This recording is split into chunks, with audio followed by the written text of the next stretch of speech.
Hi guys, welcome to my channel. आज मैं आपको ब्लड ग्रुप के बारे में बताऊंगी। ब्लड ग्रुप कौन कौन से टाइप के होते हैं और इनमें कौन कौन सा सिस्टम होता है। आरबीसी की सतह पर पाए जाने वाले वेरियस टाइप के एंटीजन के आधार पर ब्लड को डिफरेंट ग्रुप्स में बांटा जा सकता है। एंटीजन या एग्लूटिनोजन ऐसे पदार्थ होते हैं जो एंटीबॉडी या एग्लूटिन नामक पदार्थों का निर्माण प्रेरित करते हैं। मनुष्य में एंटीजन के दो प्रमुख समूह होते हैं जिन्हें ABO system and RH system कहते हैं। दो समूह होते हैं, ABO system and RH system.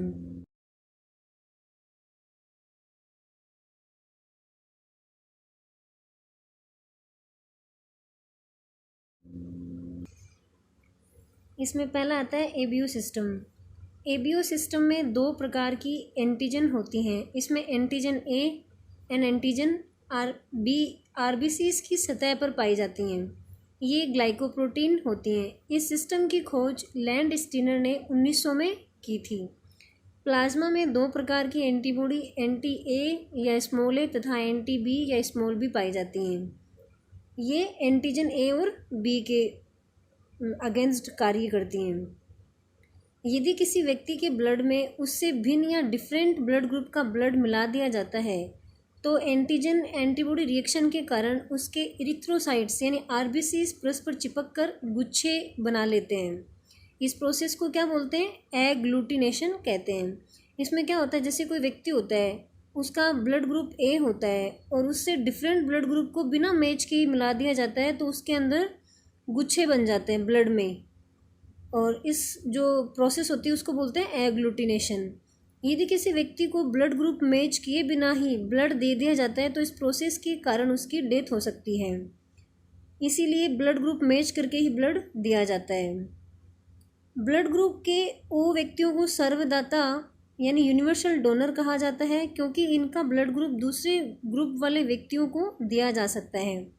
इनके इरिथ्रोसाइट्स में कोई भी एंटीजन नहीं होने के कारण एग्लूटिनेशन नहीं होता है, क्योंकि अगर एंटीजन नहीं होता है तो इनके अंदर एंटीबॉडी एंटीजन रिएक्शन के कारण क्लस्टर्स का फॉर्मेशन नहीं होता है और एग्लूटिनेशन की प्रोसेस भी नहीं होती है।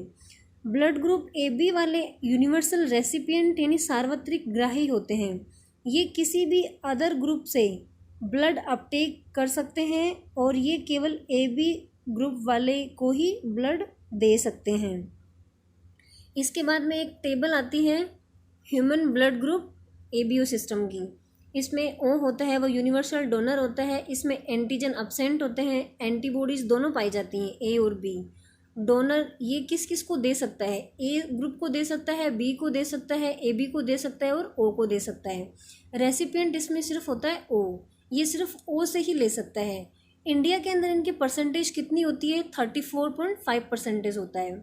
फिर आता है ऐसे ही ए का आता है, इसमें एंटीजन ए होता है, एंटीबॉडीज़ बी होता है, डोनर ए और ए बी होता है, रेसिपिएंट ओ और ए होता है, और इंडिया में परसेंट होती है 23.5%। ऐसे ही बी होता है, बी के अंदर एंटीजन बी होता है, एंटीबॉडीज़ ए होता है, इनमें एंटीबॉडी होता है इनके अगेंस्ट होता है। डोनर होता है बी और ए बी और रेसिपिएंट ओ और बी। इंडिया में इनका परसेंट होता है 34.5%। ए बी होता है वो यूनिवर्सल रेसिपिएंट होता है, ये सार्वत्रिक ग्राही होता है, मतलब सभी से ले सकता है, लेकिन दे किसको सकता है? सिर्फ ए बी को दे सकता है। और इंडिया में इनकी परसेंटेज कितनी होती है? 7.5% होती है।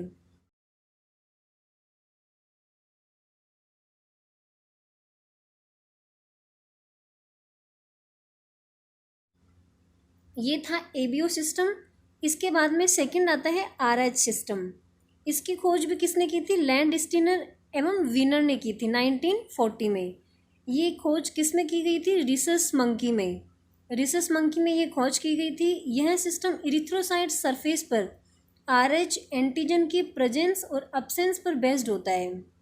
आरएच एंटीजन को आरएच फैक्टर भी कहते हैं। जिन व्यक्तियों में आरबीसीज पर आरएच एंटीजन पाया जाता है उन्हें आरएच पॉजिटिव बोलते हैं, और जिनमें ये आरएच एंटीजन कम पाया जाता है यानी बहुत कम क्वांटिटी में पाया जाता है उनको बोलते हैं आरएच नेगेटिव, या इनका अभाव होता है उसको बोलते हैं आरएच नेगेटिव। इंडिया में अप्रोक्सीमेटली 93% पर्सन होते हैं वो आरएच पॉजिटिव होते हैं और 7% पर्सन होते हैं वो आरएच नेगेटिव पाए जाते हैं।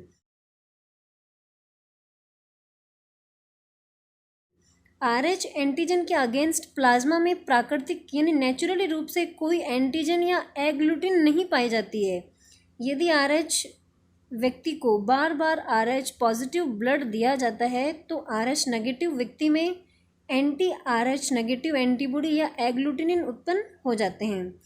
जैसे इसमें कोई भी व्यक्ति होता है, नॉर्मल व्यक्ति होता है, उसके अंदर RH पॉजिटिव ब्लड उसको दिया जाता है बार बार, तो जो RH नेगेटिव व्यक्ति होता है उसमें RH नेगेटिव एंटीबॉडी या एग्लूटिन उत्पन्न हो जाते हैं उस एंटीजन के विपरीत। इस प्रोसेस को आइसो इम्यूनाइजेशन कहते हैं, क्योंकि एंटीजन एंड एंटीबॉडी होते हैं वो दोनों एक ही स्पीसीज के होते हैं।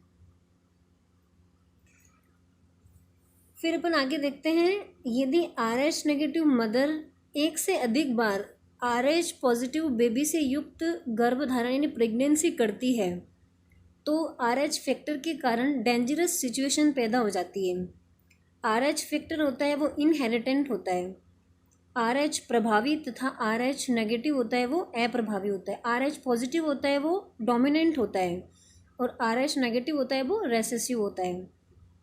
RH पॉजिटिव मदर से उत्पन्न RH नेगेटिव मदर से उत्पन्न RH पॉजिटिव बेबी होता है वो फादर से RH फैक्टर प्राप्त करता है। इसमें क्या होता है कि मदर होती है वो तो RH नेगेटिव होती है और जो फादर होता है वो RH पॉजिटिव होता है, तो RH पॉजिटिव होता है वो डोमिनेंट कैरेक्टर वाला होता है, तो इसमें जो बेबी होता है उसका बॉन्ड भी RH पॉजिटिव ही होता है।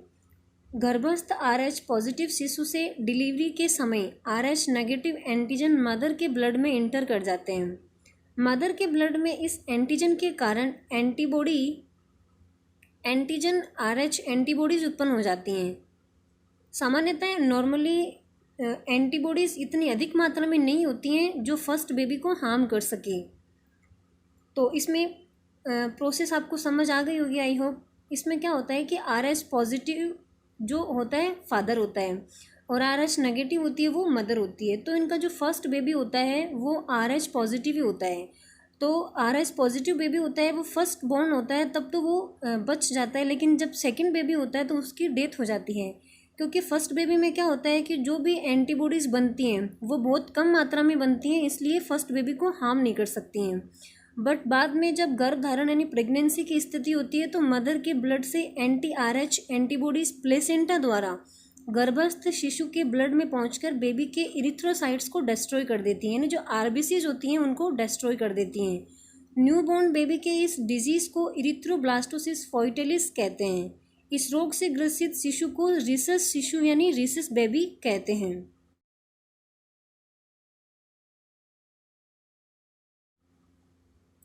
फिर क्या होता है, अब जो सेकंड बेबी होता है उसको अपन बचा कैसे सकते हैं। इस प्रोसेस में क्या होता है, नॉर्मली इसका जन्म समय से पूर्व होता है तथा